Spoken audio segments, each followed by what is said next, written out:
The red moon hung over Coast City like a wound in the sky, thin slashes of silver light caught between the black feathering of clouds. For Issei Hayadu, it was just another night that promised nothing more dangerous than a late-night game and a bowl of instant noodles. He had, after all, survived Devil Hearts, peerless opponents, and the awkwardness of being Rias Gremery's pawn and student. Yet as he walked beneath the cherry trees toward the occult research clubroom that evening, there was an impostor hush in the air, a prelude that prickled at the back of his neck. The clubroom was quieter than usual. Kaneko sat on the couch, legs tucked under her, eyes closed and a faint frown creasing her brow. Akino's smile fluttered like a candle, unable to fully light the room. Rias sat at the table, fingers drumming a soft tempo that meant worry, not habit. Gasper hovered by the window, pale even for him. The air smelled faintly of incense, and something else, something metallic, old, like a locket left in the rain. "Issei," Rias said when he entered, voice low. Her blue hair caught the moonlight, making it a halo that sometimes made him forget he was in trouble. Tonight it made him realize how much she had on her mind that had nothing to do with him. He took off his jacket, tossing it over the back of a chair. "What's up? You all look like I told a joke and it wasn't funny." He tried for humor and missed. The joke would have been on him. Rias closed her hands around something small and round. She held it like a bullet she feared to fire. "We received a visitor this afternoon," she began. "A woman named Vanelana Gremery," Issei swallowed. The name hit alongside a memory he had only ever held in fragments. A woman of striking red hair who had once loomed in rumors and whispered tales of the Gremery household. She was spoken of like a tide that once rose too high and did damage to the shore. Vanelana had been, for the Gremerys, an exile and a storm. Rias's thumbs rubbed the surface of the locket, smoothing over engravings, as though calming the memory itself. "She said she had information about Issei," Rias said. "Information that concerns you and our family." "Information?" Issei felt his pulse pick up like a drumline. "About me? What could she possibly know that I don't already?" He stopped, because suddenly, every secret in his life that had been folded up and tucked away felt like a paper crane ready to unfold. Akino's eyes were dark with something close to pity. "Vanelana is not the sort to speak in small things, Issei. She revealed things that changed everything." The clubroom felt too small for the truth that sat on the table between them. An old letter, its edges browned, a braid of red hair bound in silver thread, and a photograph, the kind with curled corners and the faint ghost of a smile. The photograph showed two children, one dark-haired and freckled, the other with striking red hair, brother and sister, or so their chairs and the way they leaned towards each other suggested. "Issei." Rias uttered his name like a key. "Do you remember anything about your mother? Anything before you were found?" "We all assumed." Issei's laughter was brittle. His mother was a closed folder in his life, a cover he had never peeled back. The only memories were flashes, a soft lullaby, a face turned in shadow, then the crash of fate that left him alive and nameless. "Nothing," he said. "I don't even know her name. I thought I was just abandoned." "What are you saying?" Rias put the locket in his palm.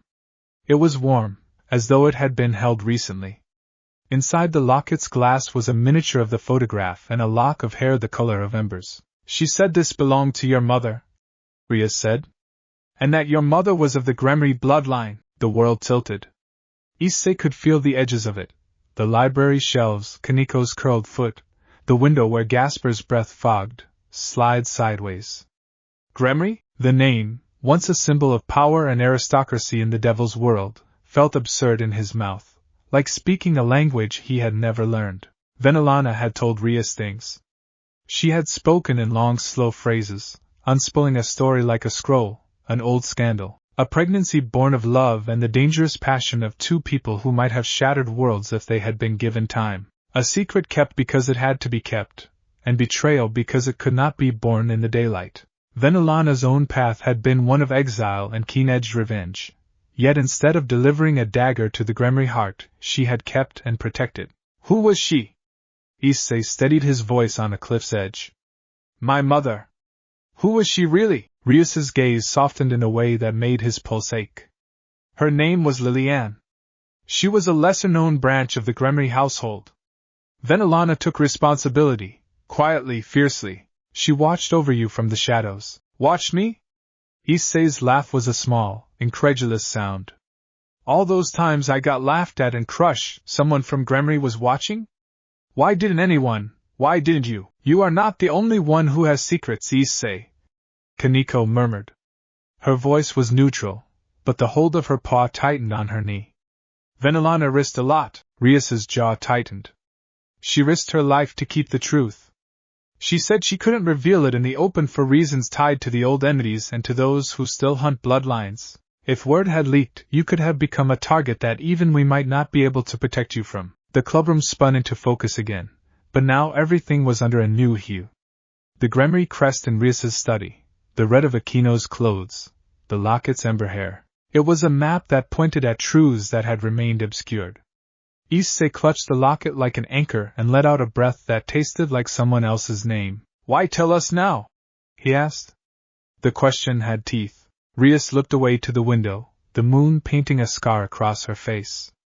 Because Vanelana is gone. Silence, as if the night itself had learned to be respectful. Gone? Issei echoed. She vanished last night, Rias said. Not in the sense of being slain, she left. She left through the underground, taking a path that only a few in our world can trace. But before she went, she told us what she knew. She told us that you are closer to the Gremry blood than anyone had believed. Issei's hands trembled. The locket was suddenly heavier, as though the weight of destiny had slipped into it. If she's gone, why does it feel like this is only the start? You're right, Akino said softly. This is the beginning. Vanelana left you this and she left instructions. She said that when the time came, you must reclaim the truth yourself. She believed in you, Issei, more than you know. He thought of the eyes that had once watched him as a child. A woman who had given up a life of comforts to guard a secret. If Vanelana had crossed the line between protector and exile, what did that make Issei? The thought struck him as absurd. A regular guy from a dreary life, suddenly folded into a saga of bloodlines and whispers. Why me? He asked, the tremor in his voice reflecting the thinness of his patience. Rias's hand found his, a small, grounding contact that felt like sunrise after a long storm. Because you are not ordinary, Issei. You carry more than a human heart. You carry the legacy of devils and the blood that ties you to this house. Vanelana's final request was that someone from Gremry help you learn to harness it properly. She feared what would happen if you did not know. Issei closed his fingers around the locket, knuckles white. It was a talisman, relic, burden, and his oldest lead to a life he had never known. So what do we do? Rias's eyes were steel-tempered with care. We find Vanelana. We learn everything she knew. We protect you while we do, and we prepare for enemies who will not like the idea of your blood being traced back to the Gremry line. The plan should have felt like strategy, calm and rational. Instead, Issei felt the old, familiar fire of determination ignite. He had been a laughingstock, a pawn, a toy in larger schemes, and yet he had never backed down. Then we find her, he said. We bring her home. Vanelana's trail led them into the places of the night where shadows wore faces and whispers were currency. Rias arranged a formal search, calling in favors, low-key summoning allies and using channels that operated on more than mere etiquette. Issei trained like a man possessed, not because he wanted to be strong for any girl's sake, but because he wanted to know why his blood mattered enough to make someone a fugitive for his sake. Days bled into nights. The clubroom became a command center. Issei visited the Gremry estate under the pretense of etiquette, and under the excuse that he wished to learn about his heritage. He walked through halls he had only ever glimpsed in dreams, frescoes lined with saints and sinners, portraits of ancestors whose eyes seemed to track him, and a library whose shelves smelled like the kind of knowledge that came at a price. There, in a back room, he found something else, a ledger with names and dates, and a note in Vanelana's hand, a single line underlined twice. Protect the child. When the rose blooms, reveal the root. Issei read and reread the script, fingerprints smudging the edges. The metaphor of the rose and root, so poetic coming from someone like Vanelana, hit him like a physical thing. She had been guarding the seed of a house, and he was that seed. The revelation unspooled inside him, filling crevices he hadn't known were hollow. But the more he learned, the more complications rose to challenge him. There were other players, households allied or abjured to Gremory's name, circles of power who saw an unclaimed heir as an opportunity, or a weapon. Whispers overlapped like strings of a lute, all playing different songs that spoke of inheritance, of duty, of claims that could be enforced by steel and blood. Issei felt small before the weight of it, but not helpless. One night, as rain struck the windows like thrown coins and Rias read from a stack of antiquated journals, Issei found himself alone with Vanelana's photograph. The two children in the picture looked at once familiar and impossible, like a memory from another life. He touched the image and felt a warmth that wasn't quite human. "You look like me," he murmured. "You look like family." A soft sound reached him and he turned. Rias was watching him with an expression that was both fierce and fragile. "You're not alone, Issei," she said. "We are family, the one you found and the one you were born into." He swallowed the lump in his throat. The words made him ache. The ache was complicated and full of things he could not name. It was love, the sort that was familial, fierce, and tangled, not a love painted in folds of forbidden red, but a love that asked him to be brave enough to accept new truths and to face the responsibilities they brought. In the days that followed, the tension only grew. Allies revealed themselves in quiet places, while shadowy threats pulsed under the surface. Vanelana's name, once a rumor turned to myth, had a way of making powerful people very interested in Issei. Some sought to take him under their wing, some merely watched, calculating the advantage his blood might offer, and always there was the locket. It remained a small, humming presence at his throat or folded in his palm, a compass whose needle pointed to a past that had been hidden and a future that would not be kind. One evening, as the moon bled through rain-heavy clouds, a message arrived, not through formal channels but in the sort of way Vanelana would have preferred, whispered, indirect, a scent of rose and smoke left in the air. The message had one sentence, written in a hand Issei recognized from the ledger. "Do not seek to claim what you do not understand. Wear the truth with care." Issei read it 3 times before the meaning sank in. The sign-off closed like a door. Vanelana was talking to him, from wherever she lurked in exile, and she was not ready to be found. He folded the message back into his pocket, feeling it like a promise and a threat. The chapter of his life had been opened by someone who had given him a name without consent.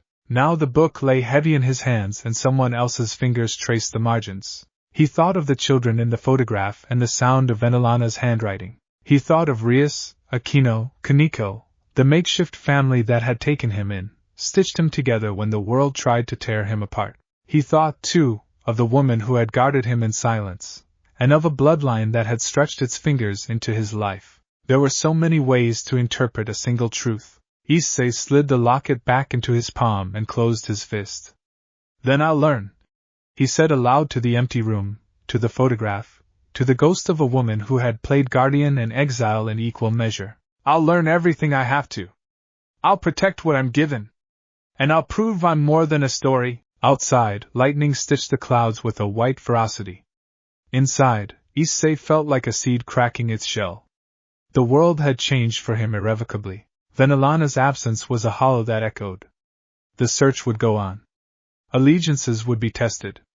Love would be complicated in ways he was only beginning to understand. But for the first time in his life, Issei felt a certainty that would not be washed away by rumors or threats. Blood did not merely mean chains and claims. Blood could mean roots, strength, and a reason to fight. He would not let her sacrifice be in vain. As the rain drummed its relentless rhythm and the red moon slid between the clouds like a sentinel, Issei clutched the locket and felt, for the first time, like he belonged to something that had existed long before him.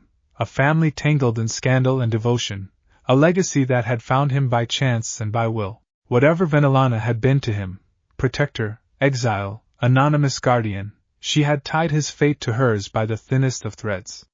It was up to him to weave that thread into something stronger. And so, under a sky that watched like a god, Issei set his jaw and stepped into the beginning. Vanelana had never been known for dramatic exits.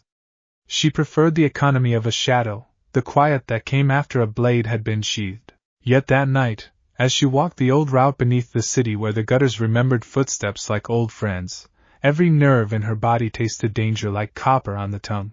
Exile taught a person to measure risk the way others measured time. She had measured plenty and chosen to leave when the sum of those measures told her it was the only way. The underground had been both refuge and prison. A web of tunnels and back alleys, it was a place where secrets were currency and anonymity was the only law. Vanelana had lived in pockets of it for years. A faded room behind a shuttered bakery, a boat tied to a river no map dared name, a borrowed patch of sky between two roofs where she could sometimes count the stars without being seen. She had watched Issei grow as a rumor rather than a child, as a rumor that thinned and thickened like fog depending on which side of the city's gates you stood. She had thought protecting him meant staying close, remaining in the margins where her soft exhalations could steer fate away from his sleeping head. But exile had a cruelty of its own. It taught that protection often asked for a cost, and sometimes that cost was the person who paid it. Liliane's name had been a whisper that hurt like salt. Vanelana had loved the woman in whatever private way could survive within the walls of a blooded house accustomed to loyalty measured in obedience, and reputations paid in favors. Liliane had been a bright thing, reckless in a way that frightened others but magnetic in a way that pulled Vanelana into her orbit until there was no more distance left between them. When Liliane had carried Issei, it had been with a promise and with a defiance both naive and deadly. The scandal that followed had been swift and careful, accusations, hushed council meetings, the kind of legalism that could slice a life into something unrecognizable. Vanelana had seen what the gossip could do, how a household could fold a person into a rumor, and then burn them for warmth. She had taken the child and fled not because she was brave but because she had decided the lesser evil was to disappear. She had made a covenant with herself that day, to raise the child away from the cruelty of titles, to keep him safe from the claws of those who would make him into an object. She had not could never intend, for him to become an heir or a symbol. He was a boy with the wrong kind of luck, and she was his guardian by the only right she knew, love without counsel. Vanelana's hand tightened on the strap of the satchel she carried. Inside, beneath the maps and the stack of false papers, there were the things she never let anyone find. A ledger of names she had whispered favors to, letters folded into tiny, private shapes, and a single photograph she had smuggled from the Gremery estate before she left for good. The photograph was the kind that could be burned and remembered. It was the only thing that belonged to Lily and she allowed herself to touch. She had not meant to tell anyone. The decision to visit Rias had been the result of a slow, painful calculation. The old threats had begun to stir like beasts behind the hedges of hideouts she had believed safe. Children of other houses, men who counted lineage like currency, had sniffed around the crumbs she left to feed the rumor of Issei's existence. A child with a Gremery taint was the sort of anomaly that would attract predators, those who favored bloodlines like weapons and would enlist children as tools to break contracts and treaties. Rias had argued, in the sweetness of her voice that could hide a blade, that open eyes would be better than blind shelter. Vanelana had wanted to argue back with the same gentleness, to tell her that secrets sometimes kept people alive. But the truth was simple and brutal. The world had changed, and Vanelana had run out of the anonymity she had used as armor. So she had gone to Rias with what she had left, the truth pared into a shape that would not shatter the house entirely. She had hoped that in exchange for the truth, the Gremery name would give Issei the protection a bastard child could never buy. The answer she received had been something she had not expected, not condemnation, not the cold of aristocratic judgment, but a cautious, guarded welcome. Still, even the Gremery house had walls that listened. Vanelana had felt those walls as pain and as possibility. She had stepped back into exile when she understood that possession could translate into peril. The world is merciless to the unwanted heir. It is especially merciless to the heir whose very existence unsettled traditions. The rain began at the edge of the underground like a rumor again, at once hesitant and then resolute. Vanelana paused under an awning, and the sound of water on tin felt like a drumbeat to her nerves. Her exile had not been wasted. She had made networks, former servants who had sworn oaths for coin or revenge, mercenaries who retained honor in odd measures, witches who tracked names the way sailors tracked stars. Each of them owed her something. Each of them had kept watch from places the Gremerys could not look. She had also learned to read calendars not by holidays but by threats, when certain houses would perform blood rituals, when men would travel in packs, which mercenary captains preferred which city streets as hunting grounds. But knowledge had its limits. Vanelana had come to realize that, for all her careful calculation, there were moves in the game she could not foresee. The world shifted when new players learned that power could be placed in unclaimed hands, and so she had left her mark in ways that would force her hand later. Letters, ledger entries, a locket hidden in a place she trusted that would make it into Rias's hands. If she had to step away, she would at least leave a map. Now, as she wiped rain from the photograph of the two children and watched Issei's freckled face, she felt a hollow that made breathing an effort. The locket she had given Rias was a deliberate breadcrumb, a thing simple enough to be believed, personal enough to matter, dangerous enough to be contested. She had known the Gremarys would take up the claim, and she had hoped they would be capable guardians. She had not expected the fury that followed the news. There were men and houses who smelled of opportunity. Some wanted Issei as a simple pawn, a ceremonial heir to present and then discard. Others wanted him as a weapon.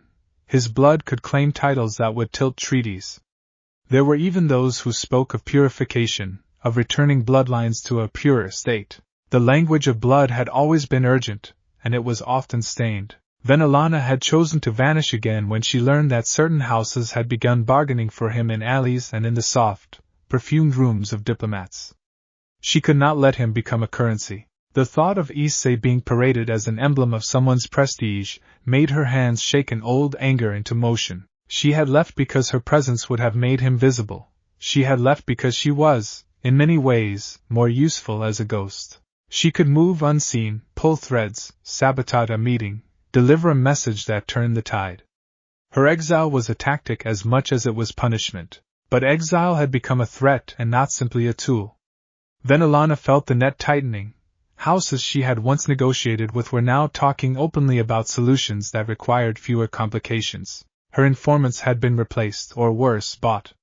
The ledger of names grew more dangerous by the inked line, and there were nights when she woke with the taste of copper and the echo of footsteps that did not belong to friends. Her decision to send a single message to Issei, the one he had found in the Gremory clubroom, had been deliberate. It was a warning. Do not claim what you do not understand. Wear the truth with care. She wrote it with the bluntness of someone who wanted to see him safe but knew he could not be caged. She had meant to make him hesitate, to buy time while she rebuilt whatever network she could. She thought of him often, of the way his laughter seemed to break chains, of the small, unassuming courage in his ordinary gestures. He had lived with a lack he had never known how to name, and she had thought that lack might protect him as much as it injured him. But children have a stubbornness that makes them swell into more than their circumstances. Issei's stubbornness had become an unpredictable variable that garbage men, nobles, and witches alike could not account for. Stay hidden, she said to the photograph as if Liliane could answer. Stay hidden and grow into what you must. The world will try to name you a weapon, a prize, a problem. I will not let them have you. She folded the photograph back into its paper and tucked it safely within the satchel.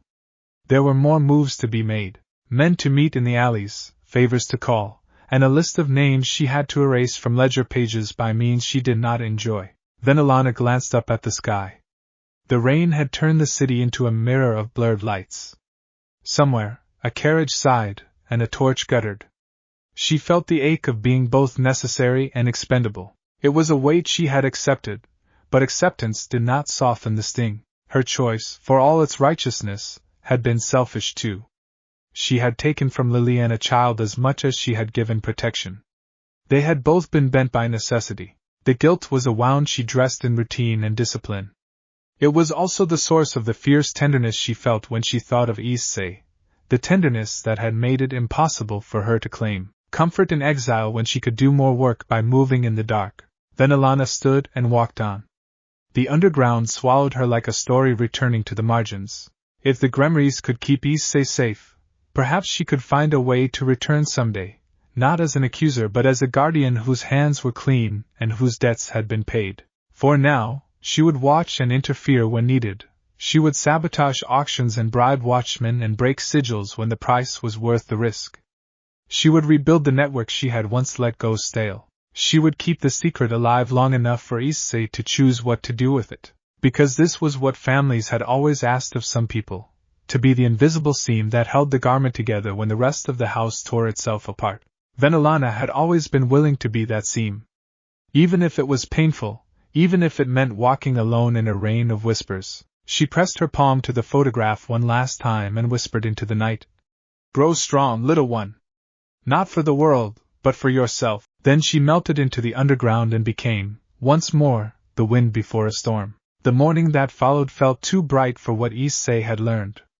Sunlight slanted across the courtyard of Ko Academy, catching the dust motes in slow, deliberate spirals. To anyone watching, it was an ordinary day, the laughter of students, the call of crows, the faint smell of rain still hanging from the night before. But to Issei Hayadu, the world was heavier, and every familiar corner of the campus now felt like it was holding its breath. He hadn't slept. The locket lay on the desk beside his bed, open, the tiny portrait inside glowing faintly under the morning light. He had dreamed of red hair and shadowed faces, of a voice that whispered his name not as a comrade or pawn but as something far older, something that had the cadence of blood. "Brother!" He didn't know if the voice was real or part of the echo left in his bones since Rias had told him the truth. But it had left a mark, the kind of quiet scar that refused to fade. Rias waited for him at the clubroom, her eyes red not from tears but from sleeplessness. She had stayed up too, poring over the records that only the Gremory heirs were allowed to read. Aquino had brewed tea strong enough to wake a corpse. Kaneko was sprawled on the couch, pretending to sleep but listening to every word. "Issei," Rias said softly when he entered. "We found something." He raised an eyebrow. "Please tell me it's something good." She slid a sheet of parchment across the table. It was yellowed with age, sealed with a crimson wax that bore the Gremory crest, a rose intertwined with thorns. Beneath it was a name, Liliane Gremory, excommunicated, year 1927 of the underworld calendar. Charge, forbidden pact and concealment of heir. Issei's stomach twisted. Concealment of heir. That's me, Rias nodded grimly. Vanelana wasn't lying. The record states that Liliane gave birth in secret. The council demanded the child's identity, but she refused.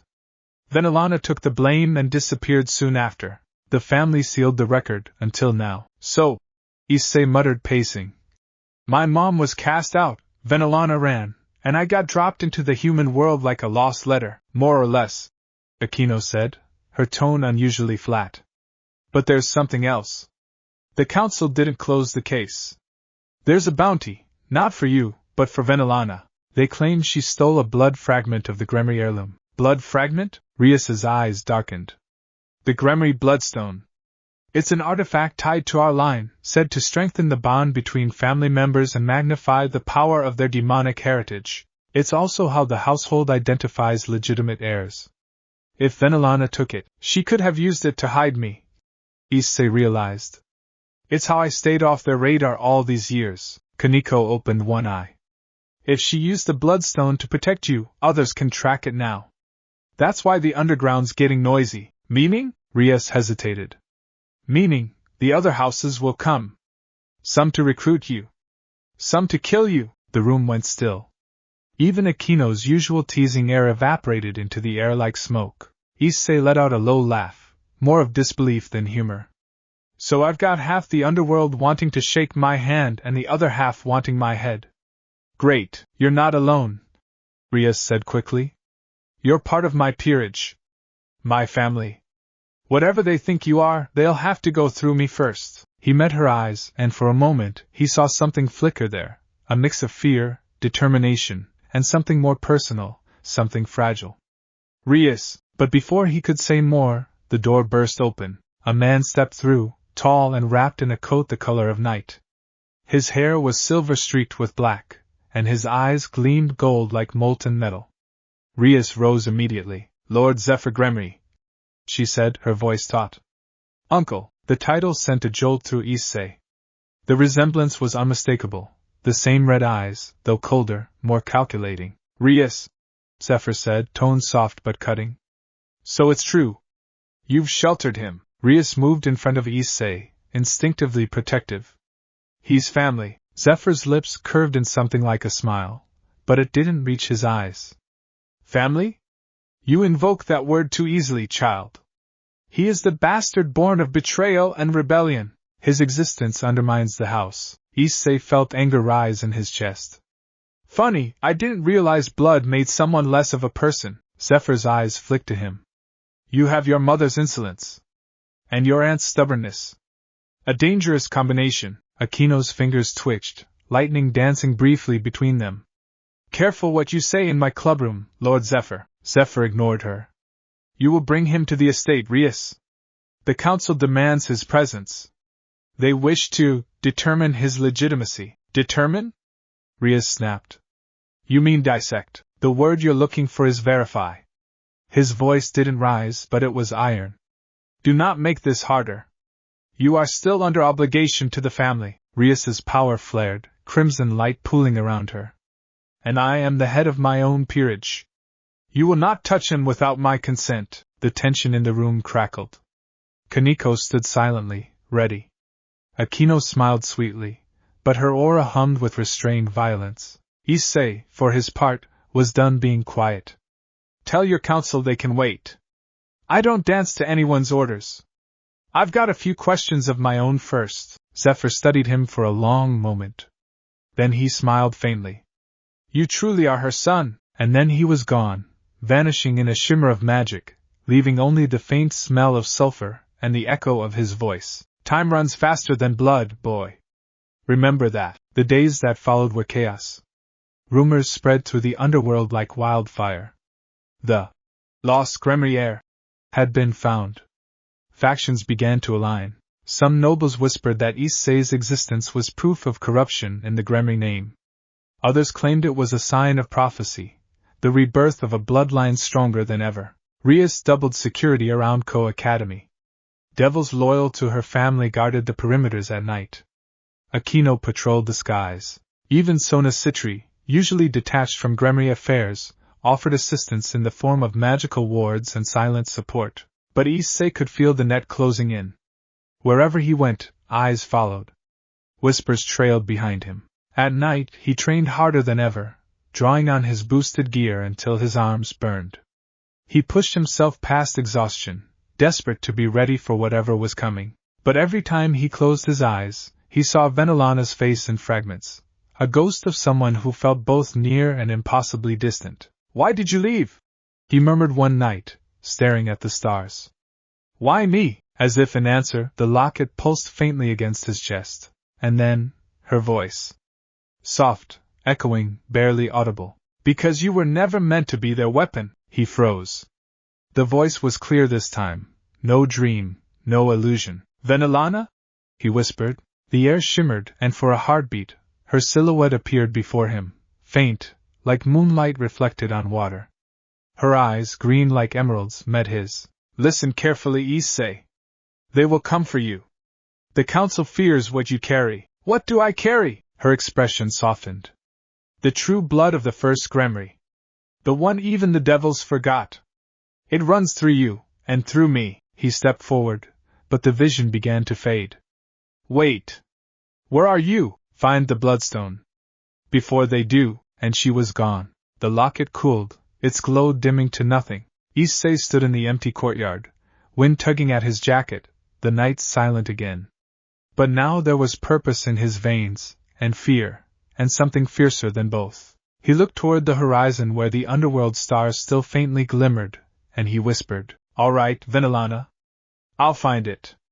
And I'll find you. Behind him, the school clock struck midnight, and far beneath the city, in the twisting tunnels of the underground, Vanelana Gremri opened her eyes. They've moved, she said softly, to no one. Then so must I. The hunt for the bloodstone had begun. The moon was waning, pale and thin as a blade's edge, when the first ripple passed through the underworld. A tremor, not of earth, but of power.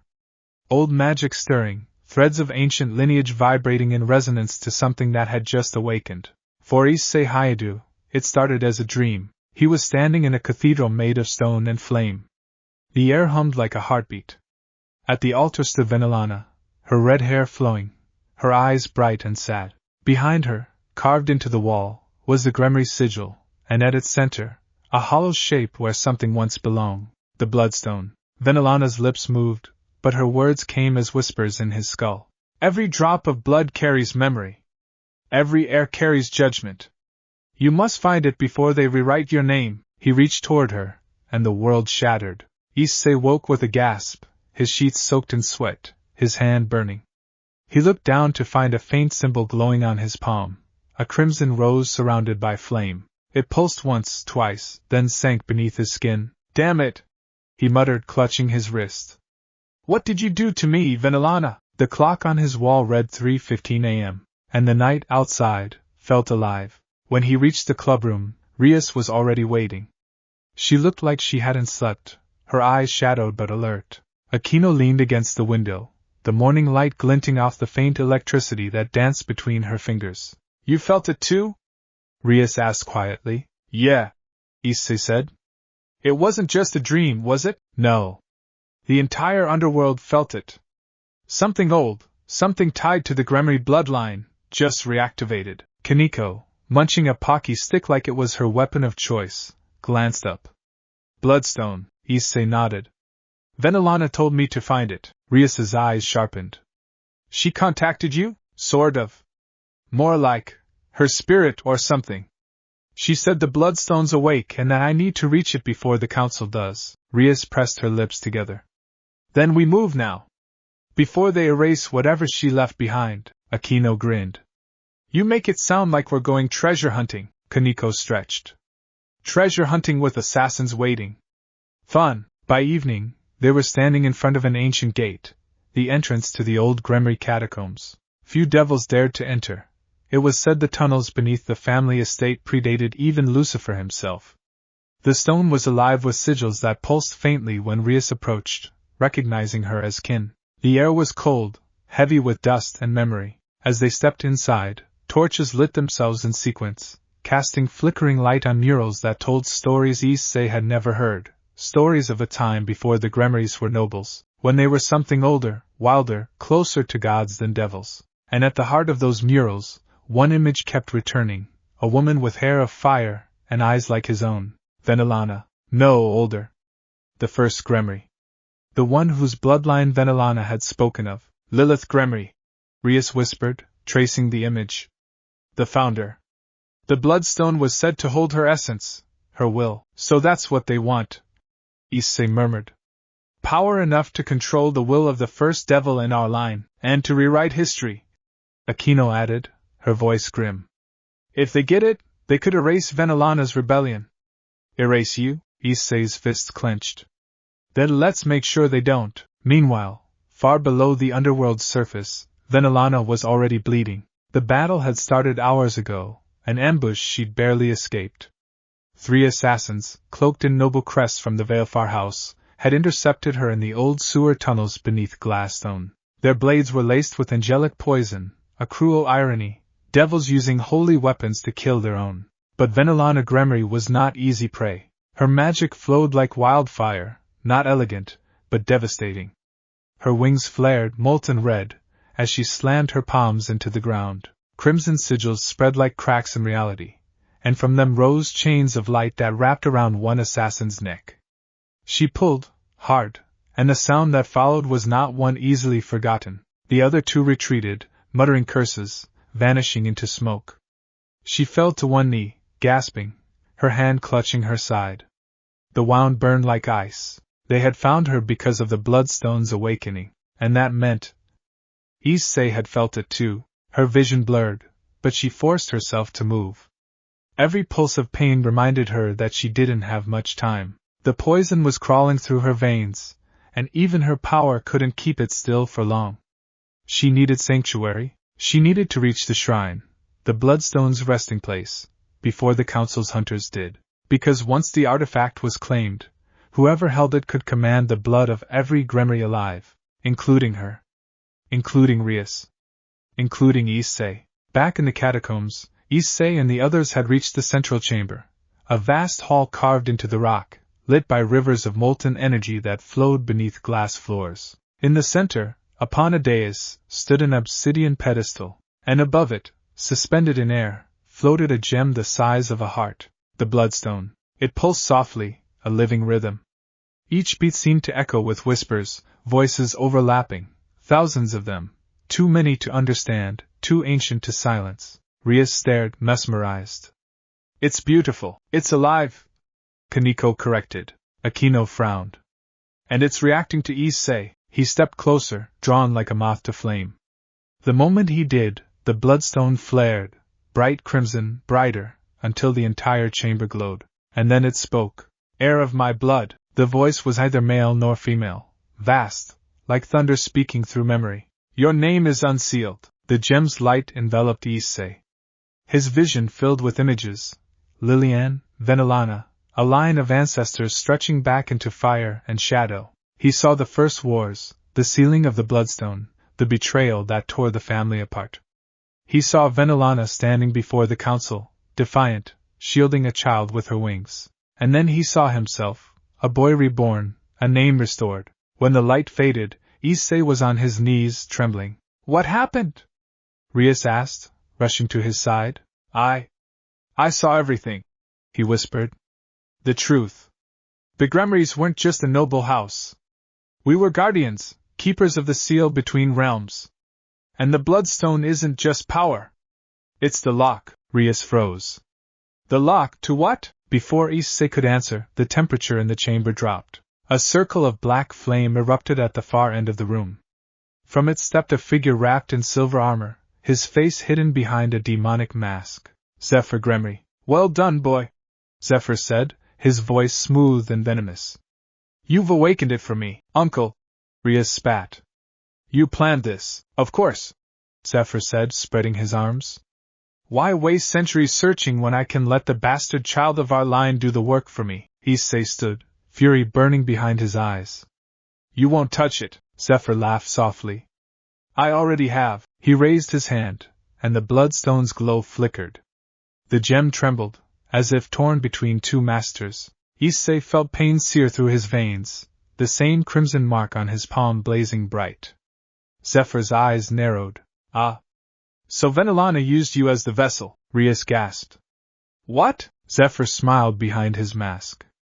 The bloodstone was never hidden in the catacombs, my dear niece. It was hidden in him. That gem is merely its echo. The true bloodstone beats in Issei's heart. The air roared with magic. Issei's aura erupted, crimson and gold, his boosted gear manifesting in full dragon form. The stone in his chest glowed like a second heart. Then you'll have to rip it out of me, he growled. Zephyr raised his blade. Gladly, the chamber exploded in light. Far away, in the tunnels of the underground, Vanelana felt the surge. She fell to her knees, blood dripping from her palm, and smiled through the pain. So, he's found it. Her eyes glimmered, proud, sorrowful, and fierce. Then the real war begins. She stood, wrapped her cloak tighter, and began walking toward the surface, toward the storm her family had buried 1,000 years ago. And above her, in the human world, the red moon bled brighter than ever. The catacombs shook as if the underworld itself were breathing. Zephyr's sword carved through the air, each swing trailing silver light. The impact of his blows rattled the walls, sent cracks spidering across the marble floor, and forced Rias and the others to back away or be torn apart by stray energy. Issei's wings flared, his boosted gear burning with golden red fury. His aura blazed brighter than ever before, scales shimmering along his arms like living armor. The bloodstone's pulse beat inside his chest, matching the rhythm of his heart. Dragon! Zephyr hissed, his mask reflecting the crimson glow. A fitting vessel for a cursed lineage. Issei clenched his fist. You talk too much, he surged forward. Their collision split the air, the shockwave turned stone to dust. Zephyr met Issei's punch with his sword, sparks exploding like fireflies. The ground cracked beneath them, lava-like energy seeping through the fissures as the bloodstone's power reacted to their clash. Your existence is a mistake, Zephyr growled, pushing Issei back. You were meant to be erased, buried like the sins of your mother and aunt. Issei slid to a stop, his boots carving grooves in the floor. Funny thing about mistakes, he said, smirking. Sometimes they're the only real things left. Boost! The voice of Drake roared through the chamber, as the gear blazed. Issei's aura doubled, then tripled. His wings expanded, feathers dissolving into flame. Zephyr staggered as the pressure hit him, a dragon's will wrapped in human defiance. Rias shouted something, but her words were lost in the sound of power cracking open. Zephyr's sword whirled, forming a circle of light. You think raw power will change fate? Foolish boy. You are a key forged by traitors. You were never meant to wield the bloodstone, only to awaken it. Then I'll rewrite the damn prophecy. He drove his fist into the ground. The bloodstone's pulse erupted through the chamber, lines of glowing crimson racing outward from his feet, splitting the stone in concentric circles. The murals along the walls, images of ancient Gremry ancestors, began to move. Their eyes lit up, their mouths whispered words in a dead language, and then, from the bloodstone itself, a beam of light shot upward, piercing the ceiling, cutting through layers of rock until it reached the surface. Far above, in the dark tunnels of the underground, Vanelana saw it, a red pillar of light, rising through the night like a second sun. She stumbled, her breath catching. The poison still gnawed at her insides, but adrenaline pushed her onward.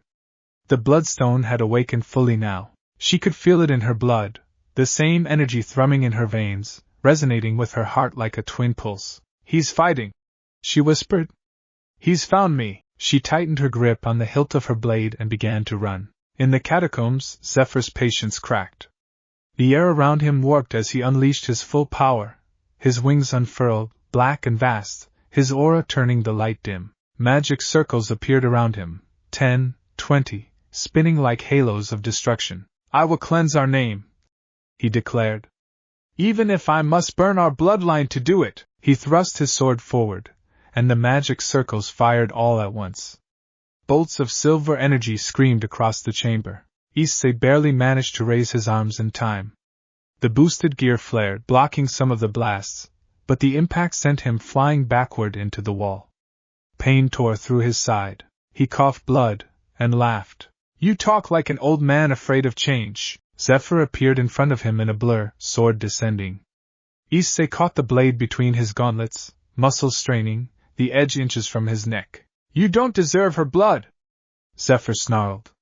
You're filth wearing a noble name, maybe, Issei growled. But I'm still her family. The bloodstone pulsed hard. Red light flooded his eyes. Time seemed to slow. The heartbeat of the gem synced with his own, and for a moment, he wasn't just Issei. He was every Gremry who had ever lived, every ancestor whose blood still burned in him. He saw Vanelana standing before the council, defiant. He saw Lillian smiling as she held a newborn child. He saw the first Gremry sealing the bloodstone in flame, whispering, Only those who love without greed will control me. And Issei understood. Power wasn't about control, it was about protection. He released Zephyr's sword, raised his right hand, and pressed his palm to the ground. Drag, now! Explosion! The roar of the dragon merged with his own. The bloodstone's light surged outward, forming wings of pure crimson flame. The chamber shook. Zephyr was thrown backward, his armor cracking under the pressure. Rhea shielded her eyes as the shockwaves swept through the catacombs. When the light faded, Issei stood at the center of a circle of molten stone.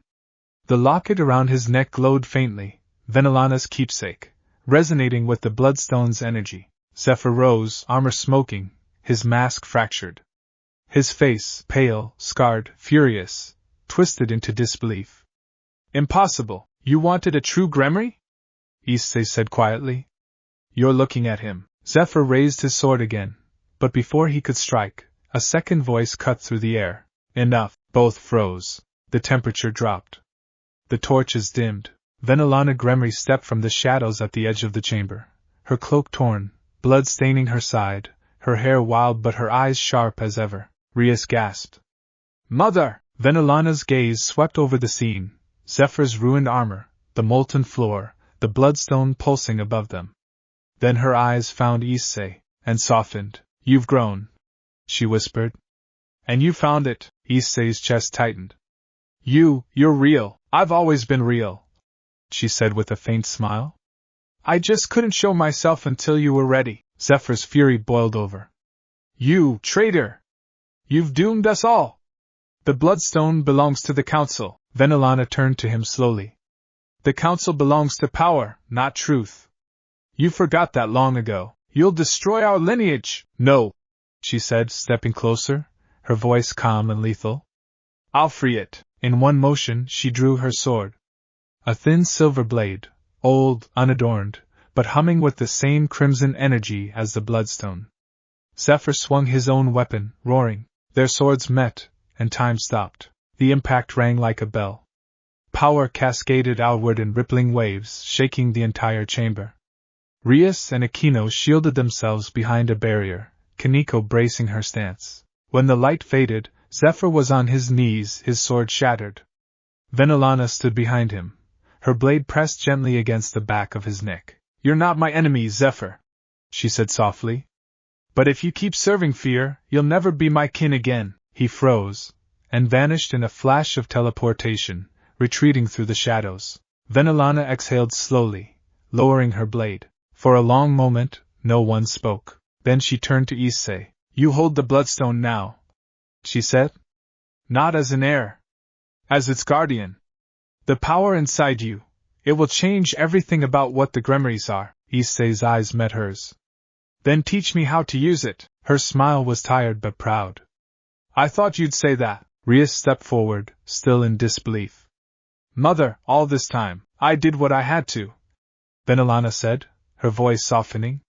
"For both of you." She placed her hand on Rias's cheek, then turned back to Issei, brushing her fingers over the locket she'd once given him. "That belongs to you now. Through it, our blood connects. Through it, the bloodstone obeys." Issei swallowed, emotion tightening his throat. "I'm not sure I deserve it," Vanelana chuckled softly. "Deserving doesn't matter. Only choice does." The bloodstone pulsed again, its light dimming, settling into a soft glow that mirrored Issei's heartbeat. The catacombs grew quiet, the ancient whispers fading back into sleep. Above them, the red moon began to pale. Dawn was breaking. Vanelana turned toward the exit, her cloak fluttering behind her. "This is only the beginning," she said. "Zephyr isn't done. The council will come, and there are others, older than the grimoire name itself, who want what lies inside you." Issei nodded. "Then let them come." She smiled, the same fierce, beautiful smile that had once defied the underworld itself. "That's my brother." Issei blinked, startled. "Wait, what did you?" Vanelana winked. "You heard me." And before he could respond, she vanished into light, leaving only the scent of roses and the faint hum of ancient power in the air. Outside, as the first sunlight touched Koa's streets, Issei stood beside Rias, looking up at the fading red moon. "So," he said softly, "we're just getting started, huh?" Rias smiled faintly. "When have you ever known peace to last around you, Issei?" He laughed quietly, his hand brushing the locket. "Fair point." Deep within his chest, the bloodstone pulsed once more, not with anger this time, but with purpose. And somewhere, far beyond the stars, the first grimoire stirred. Dawn spilled across Ko like liquid gold. Students walked the academy grounds as though nothing had changed, unaware that beneath its soil, one of the most ancient artifacts in devil history had awakened, and chosen its bearer. Issei Hayate leaned against a railing outside the old school building, arms folded, breathing slowly. He looked ordinary again, uniform neat, hair messy, eyes tired. Except nothing inside him felt ordinary. Every heartbeat carried an echo of crimson flame. Every breath hummed with a power he did not yet control. He closed his eyes. "Bloodstone, show me." A faint warmth responded in his chest, a pulse like a second heart. Not forceful, not wild, simply present. Watching him. Waiting. Still struggling to command it? The voice slipped through the morning air like a whisper of silk. Issei opened his eyes to see Vanelana standing a few paces away, elegant despite the faint pallor in her cheeks, the edge of fatigue around her eyes. She wore a dark coat that fluttered in the breeze, her crimson hair pinned back, her gaze sharp enough to cut through uncertainty. "Didn't think you'd show up in daylight," Issei said quietly. Vanelana smiled faintly.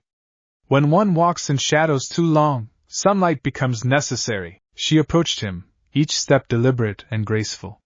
Students passing by slowed instinctively, sensing her nobility, her presence, though they knew not her name. "You felt the bloodstone's pulse," she said. "It called you to practice?" Issei nodded. "It feels like fire in my blood. But it's not just power. It's alive. It remembers things." Vanelana's expression softened, not with pity, but with recognition. Yes. That is the burden and blessing of our line. She reached out, placing one gloved hand over his heart. Heat flared beneath her palm, not burning, but comforting. The bloodstone does not grant power, she murmured. It awakens what was already there, Issei swallowed. So what do I do? She stepped back. The wind lifted a strand of her hair. You learn to hear before you speak. You learn to feel before you force. Gremry power is not conquered, it is invited, Issei sighed. Great. Even magic wants patience, her lips quirked. In your case, patience is rebellion in itself. That drew a reluctant laugh from him. Vanelana gestured. Follow me. She led him deep into the abandoned courtyard where sunlight filtered through broken arches, painting shifting patterns on worn stone. The place felt ancient, older even than the school's foundation. This, Vanelana said, is where Rias trained when she first forged her resolve. Power thrives where determination has once lived. She lifted her hand, and crimson sigils appeared around them, ancient symbols, older than devil script, curving like vines and burning like embers. Sit, Issei obeyed, legs folding beneath him. Close your eyes. He did. No. Her voice softened, becoming almost a chant. Do not seek the bloodstone. Let it seek you. Silence. Wind rustled leaves. Somewhere, a lone bird called. Issei breathed slowly. Nothing happened. Minutes trickled past like lazy water. Sweat formed on his brow. Come on, work. He clenched his fists. Vanelana's voice cut sharply. Stop forcing it. I'm not. You are. Her tone remained calm, but firm enough to slice stubbornness. Power responds to desire, not desperation, he exhaled shakily. Then how do I? Vanelana's steps circled him softly, robes brushing stone like whispers of memory. Tell me, she said gently.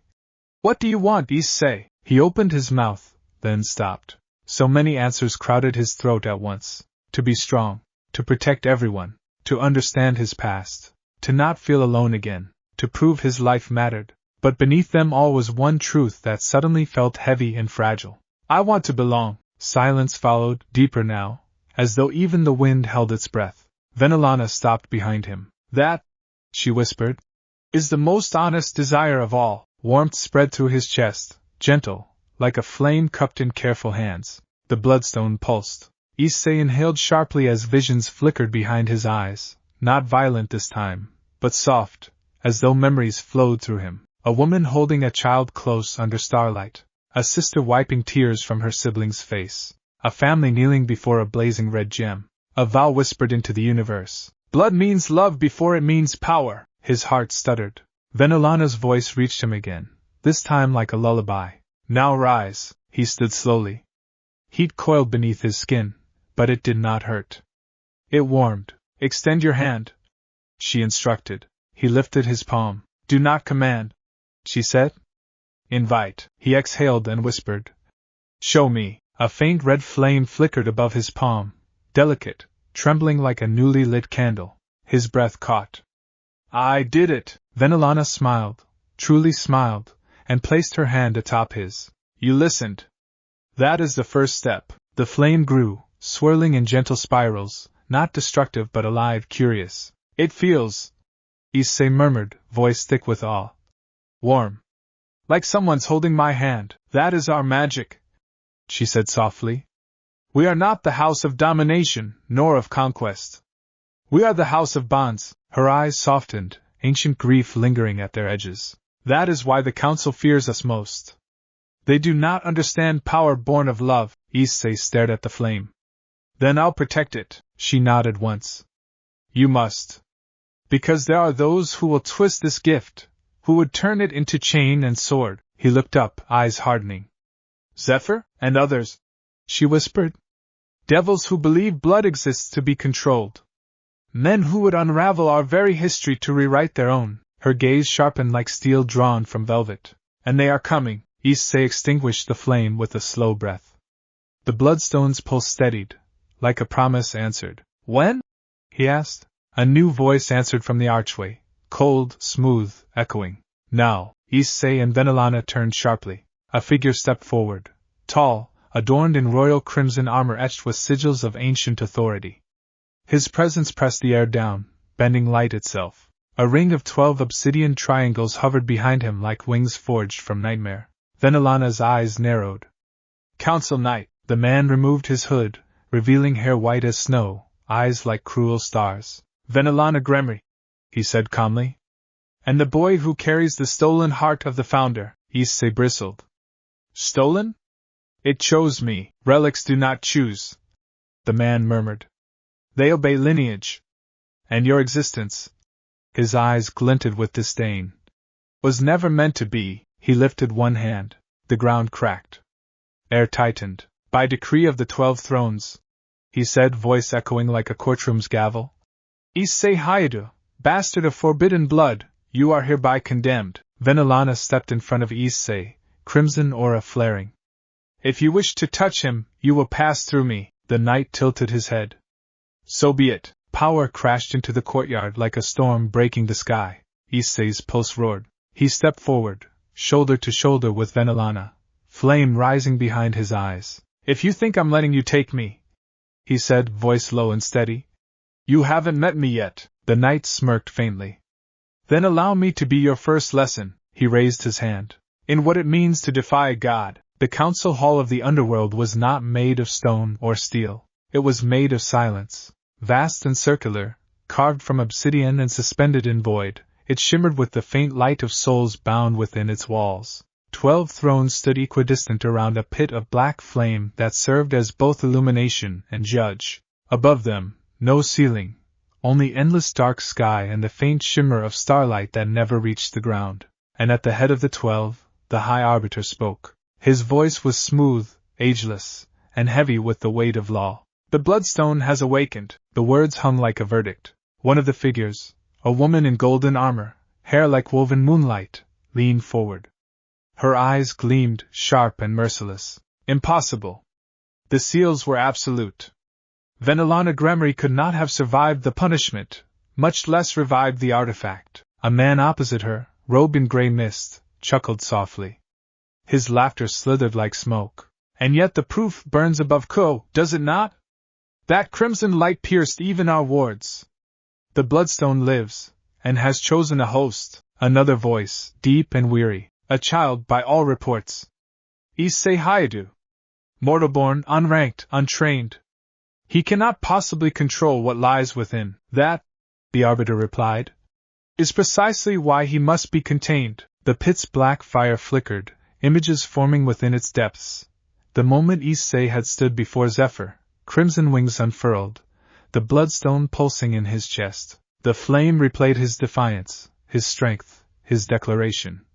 You're looking at the true Gremory. Murmurs rippled across the circle. He wields dragon fire. The boy carries Drake, and now the founder's heart? Unacceptable. The Arbiter raised a hand and silence fell. Power like that cannot remain ungoverned.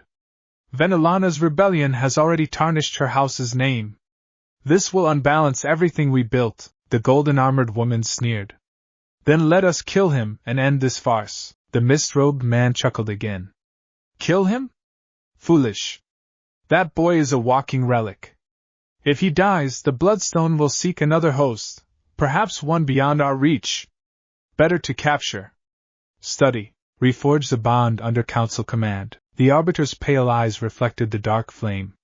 And what of Vanelana? She will come to him, said another voice, this one older, hoarse yet certain. She always does. The Arbiter nodded once. Then she, too, must be bound. If she resists, destroy her. A pause.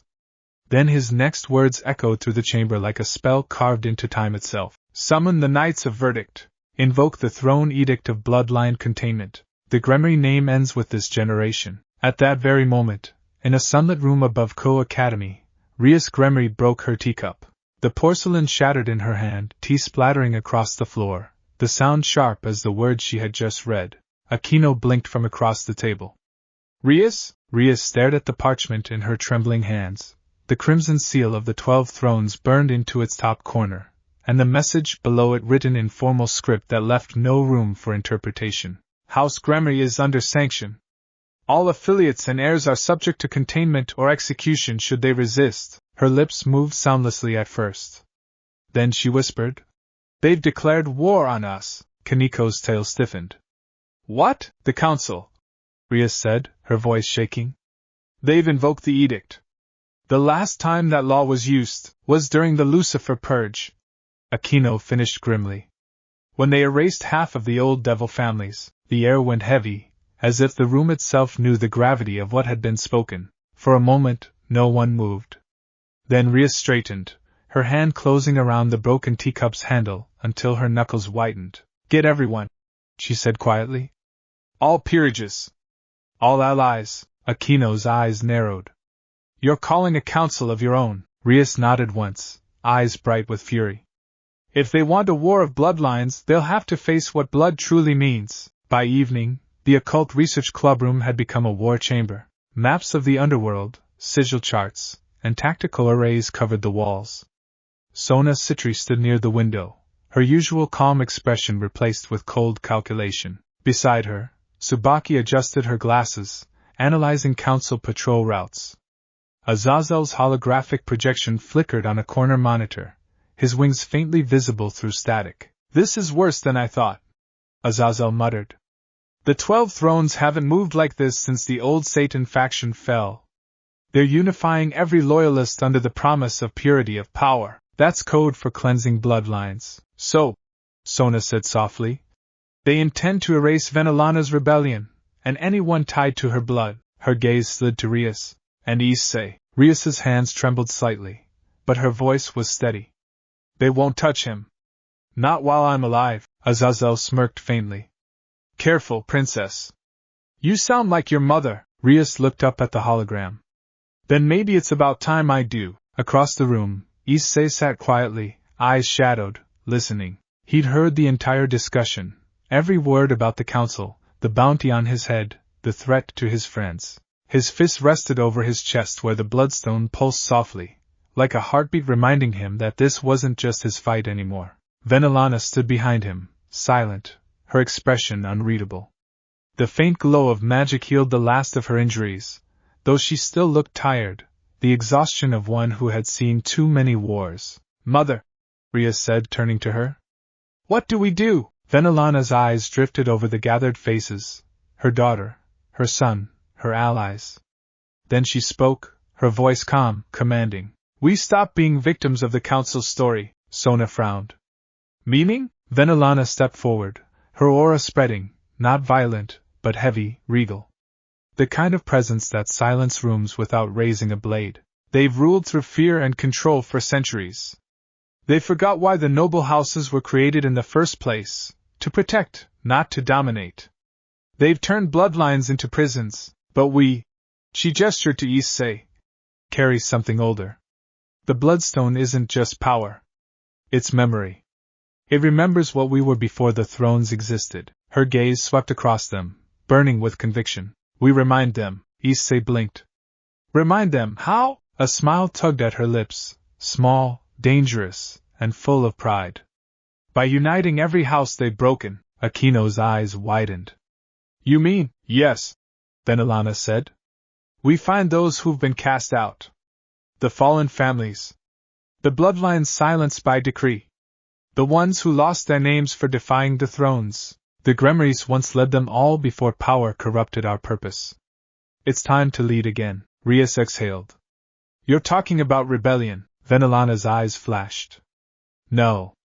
I'm talking about restoration. Issei leaned forward, his heartbeat quickening. And if they attack before we're ready? Vanelana met his gaze.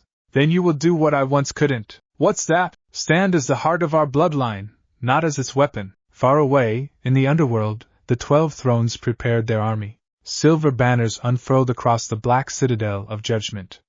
Demonic legions stood in perfect lines, eyes empty, armor gleaming with divine-forged symbols. At the head of them all, the council knight knelt before the arbiter. The boy and the woman are protected, he reported. They've gathered allies, then burn the allies, the arbiter said without emotion. Cleanse the rot. The knight bowed his head. And if the bloodstone resists? The arbiter's pale lips curled into something that almost resembled a smile. Then awaken the one who forged it. The knight looked up, startled. You don't mean? I do, the arbiter said softly. Unseal the founder. The black flame in the pit roared higher, turning crimson. If the Gremries will not return to their throne, the Arbiter whispered, eyes gleaming, we will resurrect the throne itself. Back in Ko, Issei felt a chill crawl up his spine. The bloodstone in his chest trembled, faint but urgent, as if reacting to something far away. Vanelana's head turned sharply, sensing it too. They've touched her seal, she said. Her? Issei asked. Vanelana's eyes met his. The first Gremry. The bloodstone pulsed, once, twice, and the sky above Ko darkened as a red ring spread across the clouds. The war of bloodlines had begun. The sky over the underworld split open like a wound. Black flame fought with red as the Arbiter's decree climbed into the heavens. It was not a sound so much as a feeling, pressure against the soul, a dragging silence that made the air taste of old iron. The 12 thrones had not spoken in unison for centuries. Their voices, when combined, were a bell that could remake destiny. They had chosen to toll for the Gremries. Deep within the vault of names, a cavern sealed in obsidian and memory, where the echoes of the house's first rites still lingered like incense, the council's ritual unfurled. 12 sigils burned into the stone, each matched to a throne. The Knight of Verdict stood at the center, his armor a mirror of the black flame, lance poised like the finger of death. Around him, the other council acolytes chanted in voices that had stolen their warmth from graves. Their spells did not plead, they commanded. The far wall trembled, veins of ancient magic unraveling. A lattice of light seared through centuries of binding runes, the seams the Gremry ancestors had stitched to keep the Founder asleep. The Arbiters will pour through them like water through a breached dam, and the vault answered. Within the bloodstone pressed to Issei's chest, something ancient answered back. Across 2 worlds, the gem responded to the call, not because it wished to be mastered, but because it recognized the summons from the same origin as its memory. The pulse in Issei's heart quickened. For a heartbeat, he felt as if all the Gremries who had ever lived leaned in on him, breath held. He tasted iron and salt and a name that was older than any family record. Lilith. The Founder's name brushed at the edges of his consciousness like a tide. Vanelana felt it too, a cold bright pang that ran beneath her ribs. She had lived by the stale arithmetic of threats and favors. She had never expected to hear the heartbeat of the woman who began it all. Her grip tightened on the hilt at her waist. You did this, she said softly, not to the council but to the cavern itself. You dared awaken her for your use. Her voice was a blade. The Knight of Verdict did not flinch. He had been taught to believe that gods, founders, and myths were resources. He had been taught to treat them like tools, not for our use. The Arbiter intoned from the high throne, his silhouette reflected in the black flame. For necessity. We unseal the Founder and bind her will to the sovereign law. The bloodstone's independence ends. When the last syllable left their lips, the vault erupted. First a wind, not a wind of air but of memory. It tasted of hearth smoke and winter roses, of mothers' hands and the sound of children singing before iron rules took the world. The stone beneath their feet hummed like an organ pipe, deep and resonant, and the sigils that had held her sank into the floor like roots retreating. Then the light. It was not a light that could be measured by brightness. It was the return of something whose existence rewrote shadows. The very air kneeled. From the black flame's reflection stepped a woman whose presence erased the years. Tall, regal, and luminous in a way that made the torches look ashamed. Her hair flowed like molten garnet and silver braided through the red. Her eyes were twin coals that did not so much look as remember. She was clad in robes ornamented with glyphs that wavered between script and song. She had the weight of empires and the softness of lullabies. Lilith Gremry opened her eyes. Silence fell like snow. For a breath, no one, either throne nor acolyte, dared to comment. Even the knight's armor seemed to dull, his gilded lance a fragile thing beside her quiet. How bold, she said, and her voice carried like wind through trees. You who would break the seal and call a mother from her grave. Her words held no accusation. They were simple and heavy, as if spoken from the center of a world where nothing else mattered. The Arbiter bowed until his forehead kissed stone. Founder. The Council seeks to restore order. The Bloodstone awakened.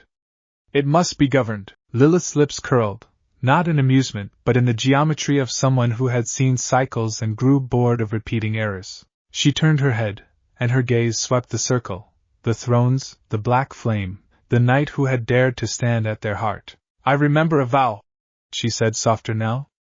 "A promise etched in bone, that the Gremry line would bind the bridges between realms, not the doors of the hearts they ruled.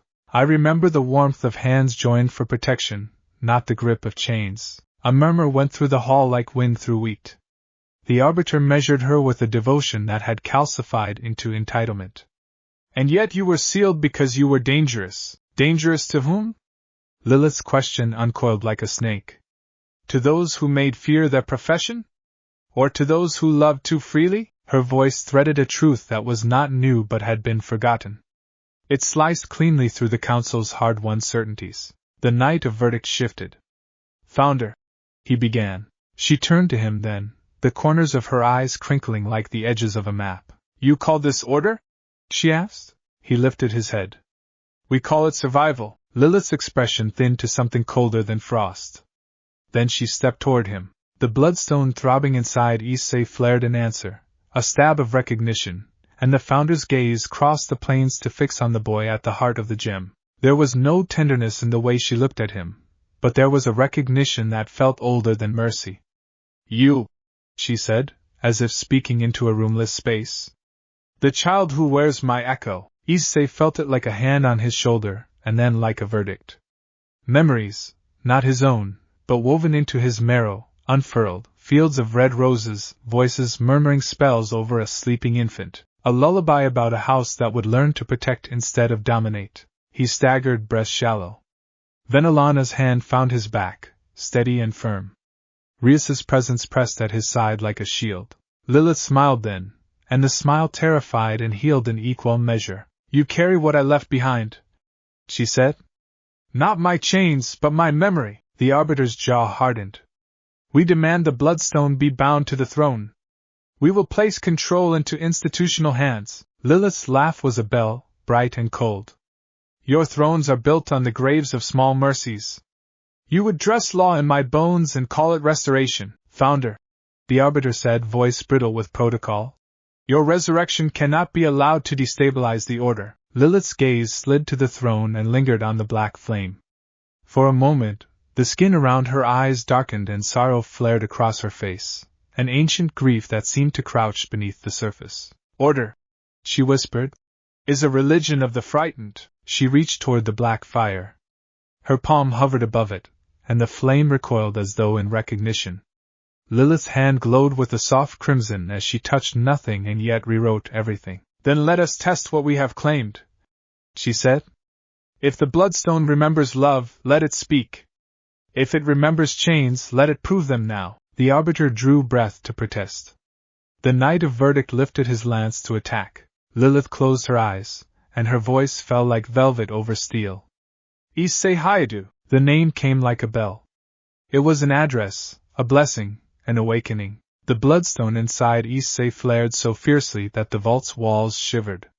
His right hand, the one that had held so many clumsy hopes and stolen courage, ignited in scarlet light that shaped into runes. For a heartbeat he saw Lilith, not as a specter but as a force threading through his vein, and the feel of belonging filled him in a way nothing else ever had. "Will you bind me?" Lilith asked the council, and the question was not about obedience but about truth. The arbiter, his robes rustling like dry leaves, found his voice. "If you refuse, we will bind you." "You will try," she said simply. The knight lunged. His lance struck with intent, but as metal met air, the world shifted. Lilith's hand unfolded, and from her palm poured a lattice of light that wrapped around the knight like vines. Not to crush, but to hold. Not to punish, but to reveal. Images flooded his mind, the children he'd once forbidden to laugh, the huts of those his order had saved, by taking their names, the faces of the fallen his law had made anonymous. The knight's eyes widened as guilt surfaced like a drowned thing. In that instant the vault's true test began, one not of blades but of remembrance. Lilith did not chain or conquer. She unrolled memory. She let the echoes of the past walk through the present. One by one, the thrones flickered. The arbiter's face tightened as visions of pleas he had ignored, mothers begging, brothers bargaining for mercy, lovers condemned for loving, rose in the black flame like ghosts. Each seed heard what it had silenced. "Is this uncontrollable?" the arbiter demanded, voice agrind. Lilith's answer was to step closer to the bloodstone's echo, to the space where Issei's heartbeat met the gem's pulse. She reached, and for a moment, her fingers hovered above the boy's image in the air, a light only she could touch. "You are not my instrument," she said to the council. "I am not your tool. The bonds that form a family are not objects to be traded. If you wish to claim the bloodstone, you must first answer for every name you erased." The vault shook as centuries of hidden sorrow rose like a tide. The council's hold trembled. The arbiter's composure cracked. He set his jaw and raged. "Then we will break you again." Lilith's eyes flashed like steel. "Try." She turned to the boy then, and when her gaze touched Issei, his knees weakened. The touch of her will was not domination. It was a claim of kinship older than any law. "You will be what you choose to be," she told him softly. "Not what the frightened decree." Issei's chest ached. In him, the bloodstone settled into a rhythm that was not servitude but covenant. He could feel the choices laid like stepping stones, chain or bridge, sword or shelter. He bared his teeth with a grin that tasted like new dawn. "Then I'll choose." Lilith nodded once, and the entire vault exhaled. Outside, beyond stone and ritual, the skies over Ko split with the sound of 1,000 hearts turning. The council retreated for now, not because they were defeated, but because something older than them had been awakened, something that forced even the thrones to reckon with their history. In their chambers, plans were redrawn, vows remade. The arbiter's eyes burned, not in rage but in calculation. He was not finished. But in the vault, Lilith stood, no longer simply a myth bound in seal and stone. She was present, she was luminous, and the bloodstone, cradled in a human heart, beat a cadence that promised a different kind of reckoning. Vanelana rested a hand on Issei's shoulder. Ria's, shoulders taut with relief and resolve, stood beside them. Lilith looked at them both, and for a moment the lines of time blurred. "We begin," she said. "Not with conquest, but with memory." Issei felt the word settle into him like a new name. Memory. It was a weapon and a shield both, sharper than any blade because it cut where it mattered. Beyond the vault, the 12 thrones planned, and the world waited with a bated breath that tasted like war and like perhaps, if they were brave enough, redemption. The first bell had rung. The vault's echoes had scarcely faded before the world answered. News raced through the underworld like wildfire given wind. The founder had awakened.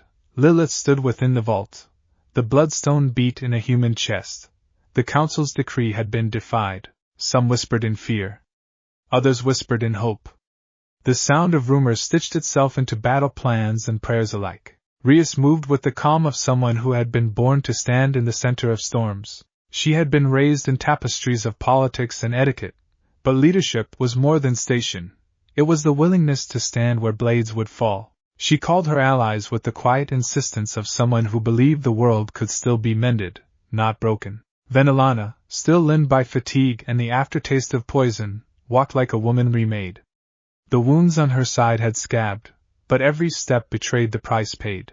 Lilith's return had not erased those debts. If anything, it made them heavier.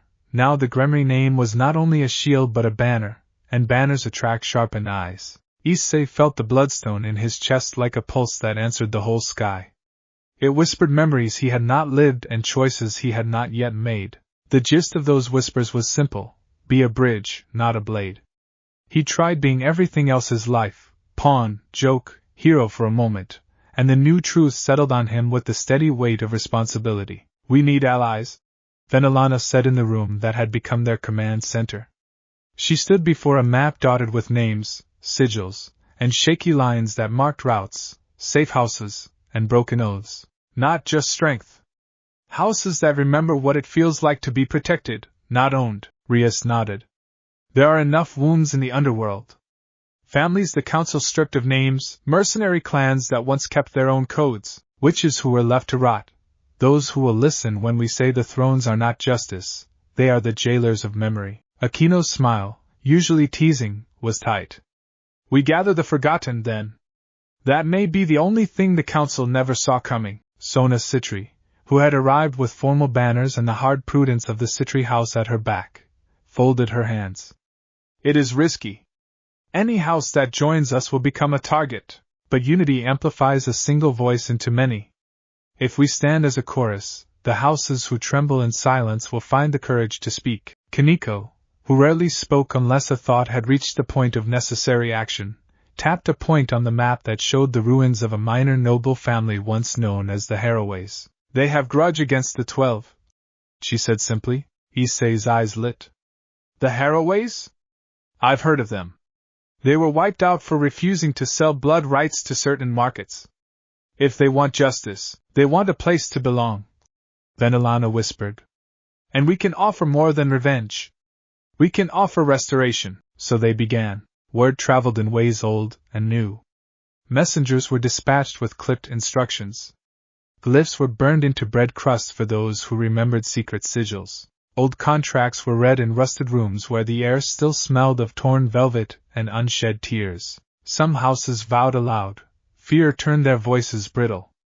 Others answered in the hush of night, slipping banners under doors or standing on rooftops at dawn with faint newfound hope on their lips. The first to arrive were small, the second were stronger, and the third carried scars edged in iron and sorrow. Each brought something beyond soldiers, memories that the council had tried to erase, rituals that bound villages to families, names that, once spoken, stitched the torn into a seam. Issei met them all, awkward and earnest the way he had always been, his grin wide when he could muster it, his hand warm and open. He spoke about choice more than blood, about the possibility of a lineage that healed instead of chained. He spoke about Lilith's actions in the vault, and how the founder did not come to rule but to remind. In the strangest paradox, people who had been taught to fear the word Gremory began to learn it as a promise. They heard that the Gremory name no longer answered tyranny, it answered kinship. Not all were convinced. A few delegations came with manifestos hidden in thin smiles. They sought to use Issei's presence to reforge their own claims. There were long council nights where the old politicking nearly undid them.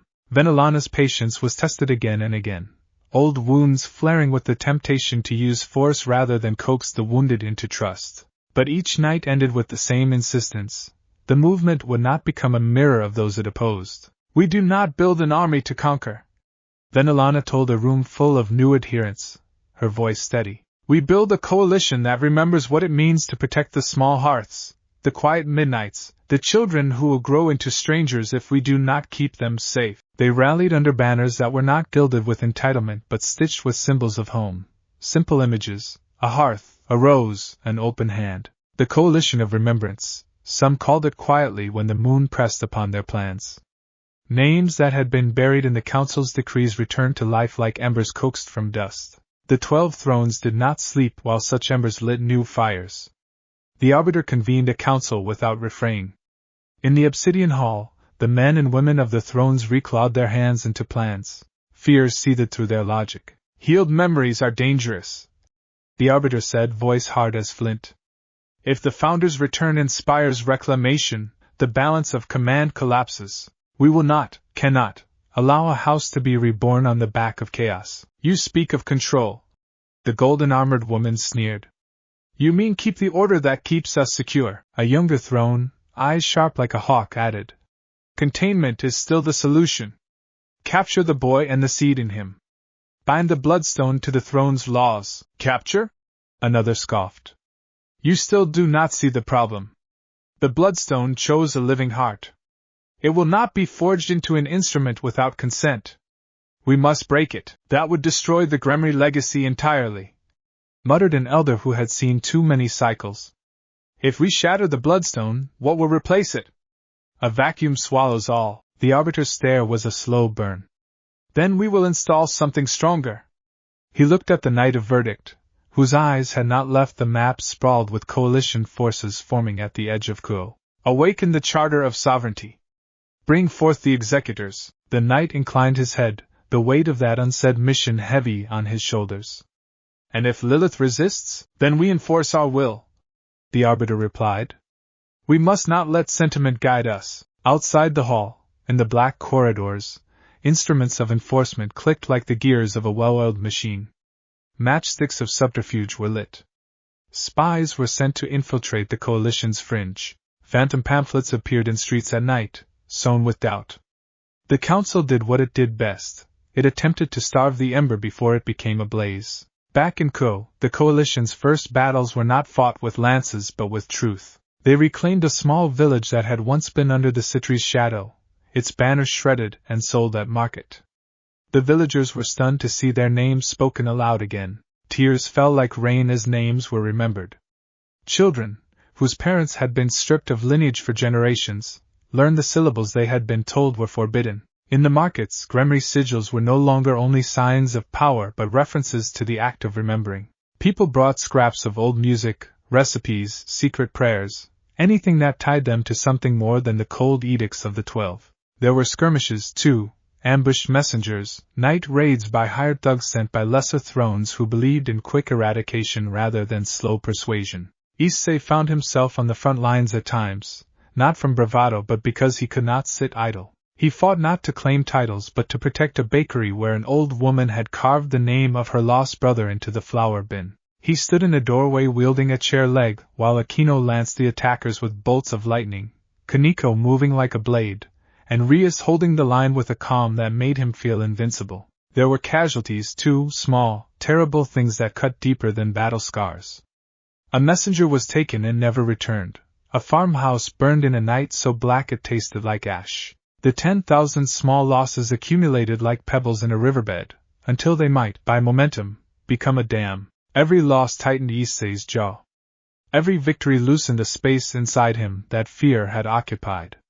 The Bloodstone's pulse was his metronome.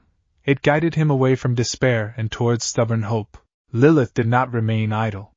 She walked among the newly returned families as if she had always been present in their kitchens and prayers. Her presence was not merely a rallying symbol. She remembered names. Where the council had issued decrees and taken because law allowed it, Lilith knelt and listened. She listened to the old woman in the bakery who recited recipes and names. She sat with the weeping father who had been called a criminal for keeping a lover alive. She sat with children who had no idea what their names meant and whispered stories until the syllables curled warm around them. Issei watched and learned. Under Lilith's tutelage, he learned the difference between power and care. When he helped rebuild a collapsed wall in a small town, he felt the tangible result of protection, not glory, but a roof that kept rain from falling on heads. He felt something like peace. The council sees blood as architecture, Lilith told him once at night, after a day of healing. They sat on a ruined wall and watched the thin silver thread of the moon. They measure lineage with rulers and stones. But blood is not stone, Issei. It is weathered. It changes, and it can be mended. He turned to her, youth and the weight of new truth pressing at his face. So we don't fight to take the throne, we fight to make thrones unnecessary, she said, voice soft. So people do not need thrones to be safe. Yet the council's coil tightened. The arbiter dispatched an executor, one of those shadows made manifest, a being whose very presence killed small memories in proximity, a cold that made old songs forget their words. Its coming brought with it an immediate sense of unwinding. Tapestries that had held family lore began to fray, children's tales lost endings. When the executor first appeared on the edge of Ko, whispers fled the streets. It was not a creature of gore and fang, rather, it was bureaucracy made flesh, an inspector with eyes like coins, a ledger that fed on names. The coalition scrambled. Spies reported its movements in coded messages, and the night of verdict, the same who had once tried to claim the Bloodstone, received the arbiter's order to contain the uprising with efficiency rather than slaughter. Do not let the executor touch Lilith, the knight was told. If she must be punished, do so quietly. The thrones will not be publicly humiliated. But the knight carried an older conscience now. Visions from the vault had not left him unchanged. The memory Lilith had unfolded in the hall hovered like dew on his thoughts. He found himself sleepwalking to destroyed villages in the night, watching farmland where children once laughed. The faces were as troubling to him as to those who had suffered. The first true clash felt inevitable. It came at dusk, on a road where the coalition had set a supply caravan. The executor appeared as the sun leached from the sky, its voice a sheaf of papers being read aloud. You stand accused of sedition, of unauthorized revival of myths, of preferable allegiance to unregistered bonds. It intoned. By decree, these actions unbind your protections, Issei's heart hammered. He looked at the battered wagon of supplies, the women mending netting, the children who had been given bread with the Gremory sigil painted in flour. No! He stepped forward, flame warming in his chest. You will not take what keeps them fed. The executor's head tilted. You are unregistered. Forfeit, and perhaps leniency shall follow. Issei did not answer with words. He leapt. The clash was not cinematic for long. Issei felt the bloodstone's influence as a tide. It pushed outward and made the world feel like a lantern's glow. For a painful moment, he saw visions of those who had built the roads he stood on, farmers, blacksmiths, children, and something in him roared. He swung, not with wild bravado, but with the purposeful strength of someone who would hold a roof together.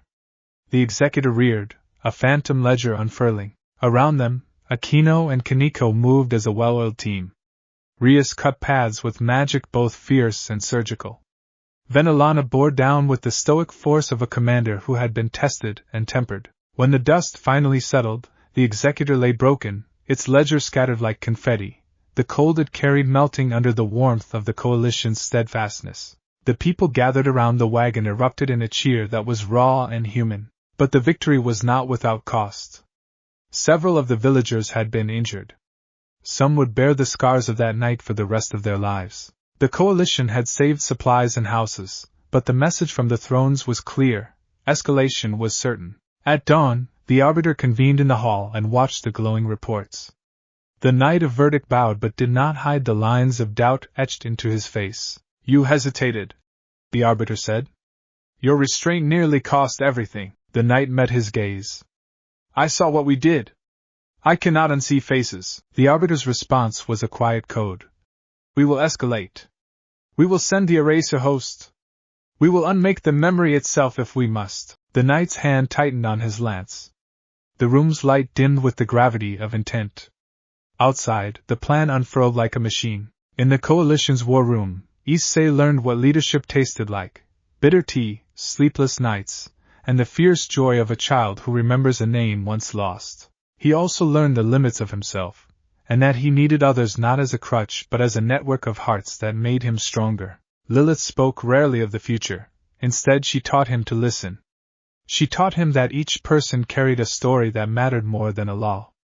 That memory could heal if tended. She taught him how to weave small rituals into defenses, recipes that doubled as wards, lullabies that taught children how to hide and to call for help. You hold a power many fear, she said one night as they walked a quiet lane.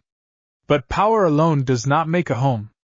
People making small choices every day, that is what builds a world. He took her hand, warm and callous in equal measure. Then I'll keep choosing. She smiled, and in that smile there was a future that felt fragile and possible. The council's response would not be immediate annihilation. That would be too messy, too risky.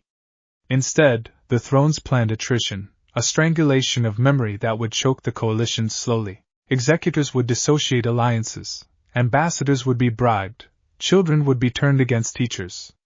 Small cruelties with large ramifications, but the coalition had momentum. It had names. It had people who had remembered the shape of a hearth and refused that shape be taken. And under the crimson pulse of a new dawn, Issei Hayato stood with a locket at his throat and a founder's promise in his chest. He had no illusions about the road ahead. It would be long and littered with loss. Yet the ember they had kindled was more than fire. It was a chorus of voices saying, "We will not be forgotten." Vanelana watched him then, and the proud glint in her eyes matched the fierce set of his jaw. "Remember," she said quietly, "strength without mercy is tyranny. Mercy without strength is futility. You must learn both." Issei nodded. "I will." Across the world threads tightened. The 12 thrones planned the eraser host. The coalition readied defenses, homes, and songs. And somewhere in a city that had once slept beneath the weight of forgotten laws, children learned names their grandparents had once murmured and found that saying them aloud made the ground feel steadier. The war for memory had become a war for the future, and as the sun rose, 1,000 small fires were tended by hands that no longer bowed to fear.